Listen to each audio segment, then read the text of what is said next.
Assalamualaikum warahmatullahi wabarakatuh. Uh, Pada video kali ini yang merupakan tugas untuk saya yang diberikan oleh dosen saya pada MK Biologi Laut, di mana tugas ini adalah meringkas acara webinar. Nah, sebelum saya masuk ke acara tersebut, izinkan saya memperkenalkan diri saya terlebih dahulu. Nama saya adalah Putri Makfirah. Saya merupakan salah satu mahasiswa prodi biologi dari Fakultas Sains dan Teknologi Universitas Islam Negeri Araniri, di mana pada acara webinar yang diadakan pada hari Kamis tanggal 8 Oktober 2020 pada jam 19.30 hingga jam 22.30 waktu Indonesia bagian Barat, di mana acara webinar tersebut diadakan oleh salah satu universitas di Indonesia, yaitu Universitas Diponegoro. Jadi, pada webinar tersebut dihadiri oleh beberapa narasumber, dihadiri juga, yaitu salah satunya ada Bapak Dwi Susanto dan juga Bapak Anindya Wirasatya, di mana mereka berdua adalah narasumber yang akan membicarakan tentang Arlindo dan upwelling. Nah, judul seminar tersebut merupakan yaitu Dinamika Arlindo dan Upwelling di Perairan Indonesia. Sebelumnya, apa sih itu upwelling? Upwelling merupakan kenaikan massa air dari dalam menuju ke permukaan. Nah, pada upwelling itu faktor utamanya tuh adalah angin. Tanpa adanya angin, upwelling akan sangat sulit didapati pada perairan. Yang pertama, upwelling itu membawa nutrien baik bagi makhluk hidup di atas.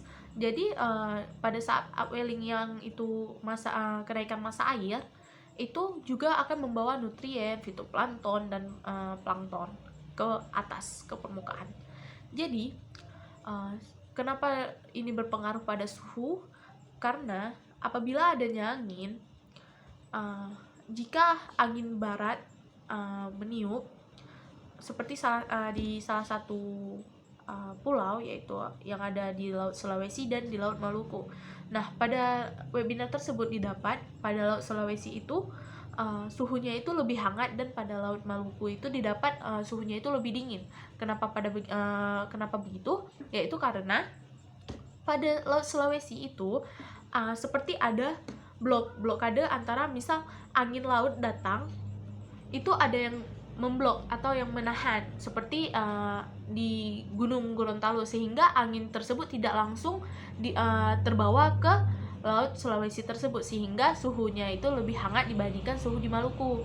Nah, sedangkan kalau di Maluku itu tidak ada hambatan, sehingga anginnya bergerak sangat kencang dan langsung mengarah ke laut, sehingga udara atau suhu pada perairan di Maluku itu lebih dingin dibandingkan di Sulawesi. Yang dikatakan upwelling akan membawa nutrien-nutrien, di mana nutrien itu sangat berguna bagi penghuni di dalam perairan yang ada di situ, di mana semakin rendah suhu maka semakin tinggi klorofil, dan dengan adanya klorofil yang semakin tinggi maka akan semakin berwarna atau tangkapannya itu lebih tinggi. Nah, didapat pada beberapa perairan yang mengandung klorofilnya tinggi, itu didapat tangkapan ikan yang lebih banyak. Kenapa? Karena berarti dengan adanya klorofil dia akan membantu untuk memenuhi kebutuhan dari ikan-ikan atau organisme yang ada di dalam perairan tersebut. Dan juga suhu juga dipengaruhi oleh angin, seperti yang saya katakan pada awal tadi. Nah, pada suhu seperti di Pulau Sulawesi dan Maluku. Nah, di Pulau Sulawesi itu musim barat itu suhunya itu cenderung hangat. Kenapa? Karena pada saat musim timur terjadi kenaikan di bawah permukaan laut, sehingga cenderung juga menjadi lebih hangat. Lalu kenaikan suhu akan menyebabkan kenaikan massa air, sehingga terjadinya upwelling. Nah, jadi upwelling ini juga selain karena angin, juga bisa karena suhu. Nah, jika terjadi kenaikan suhu, maka itu bisa menjadi dampak adanya upwelling.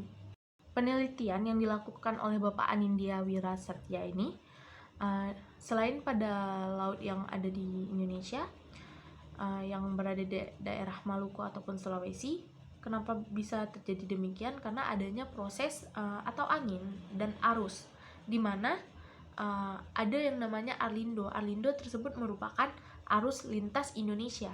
Jadi pengaruh Arlindo dan upwelling itu akan mempengaruhi suhu, karena apabila kenaikan suhu atau kenaikan massa air itu dapat menyebabkan upwelling. Begitu juga dengan Arlindo. Arlindo kan merupakan arus lintas Indonesia, di mana pada arus tersebut terdapat juga suhu, karena arus yang dibawa kan akan berbeda-beda di setiap tempat.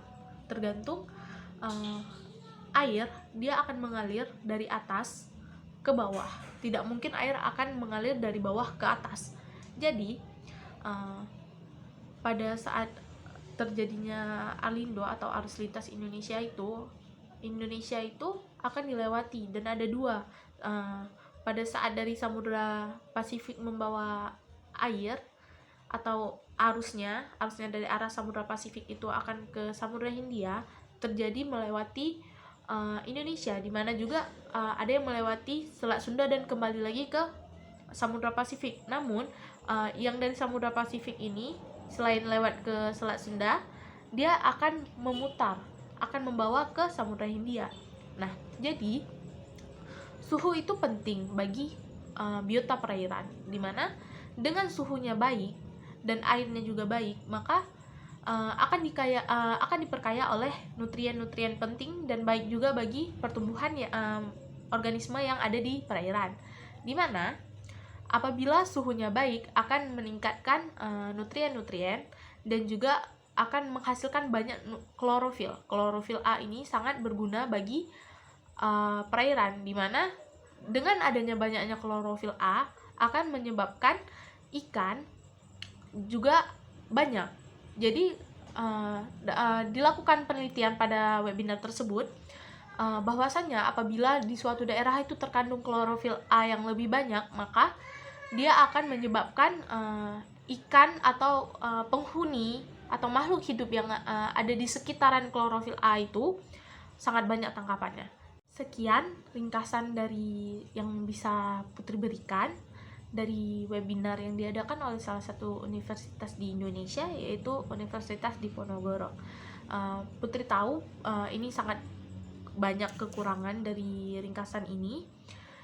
Putri di sini masih belajar, dan sekian. Assalamualaikum warahmatullahi wabarakatuh.